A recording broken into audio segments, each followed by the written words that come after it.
ქომოქართლის გუბერნატორმა პაეტ ხიზანაშვილმა სოფელ გომარეთში სტუმრობისა სასოფლო სამეურნეო დანიშნულების მიწებთან დაკავშირებითაც ისაუბრა.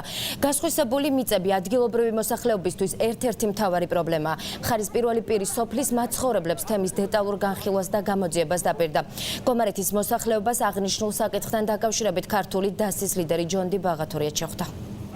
ის მიწები, რომელსაც ადრე ფლობდნენ ადგილობრივი მოსახლეები, ამის დამუშავება დაიწყო შპს ამბრიმ. ამჟამად მიმდინარეობს ამ საკითხზე გამოძიება.